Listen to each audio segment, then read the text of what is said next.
നിങ്ങളൊന്ന് മനസ്സിലാക്കിക്കോ, വിദേശത്തുള്ളവരോട് പറയട്ടെ. ഇല്ലാത്ത കൺവെൻഷനുകളുടെ പേരിൽ ഇവിടെ നോട്ടീസ് അടിക്കും നിങ്ങളോട് പറഞ്ഞിട്ട്. ആ നോട്ടീസിൽ ഇന്നവർ പ്രസംഗിക്കുന്നെന്ന് എഴുതി വെക്കും. ആ നോട്ടീസ് നിങ്ങൾക്ക് അയച്ചു തരും. ഇവർ ഈ നാട്ടിൽ ഈ പരിപാടി നടത്തുകയല്ല, എവിടെയായാലും ഈ പ്രസംഗകർ നടത്തുന്നിടത്ത് പോയി 2-3 വീഡിയോ എടുത്തുകൊണ്ട് വന്ന് നിങ്ങൾക്ക് അയച്ചു തരും. അപ്പോൾ എന്താണ് ഈ നാട്ടിൽ നടക്കുന്നത്? ഈ പെന്തക്കോസ് ഗോളം എന്ന് പറയുന്നത് ഭയങ്കര പ്രശ്നത്തിലേക്ക് എത്തിയിരിക്കുന്നു. മ്ലേച്ഛന്മാരുടെ കേന്ദ്രമായി ഇത് മാറിയിരിക്കുന്നു. സംഘടനാ സംവിധാനങ്ങളിൽ കസേരകളി അടിസ്ഥാനമായി മാറിയിരിക്കുന്നു.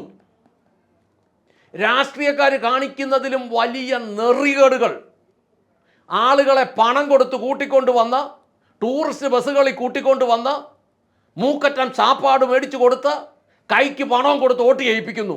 അധികാരം പിടിക്കുന്ന രീതിയിലേക്ക് സംഘടനാ സംവിധാനങ്ങൾ മാറി.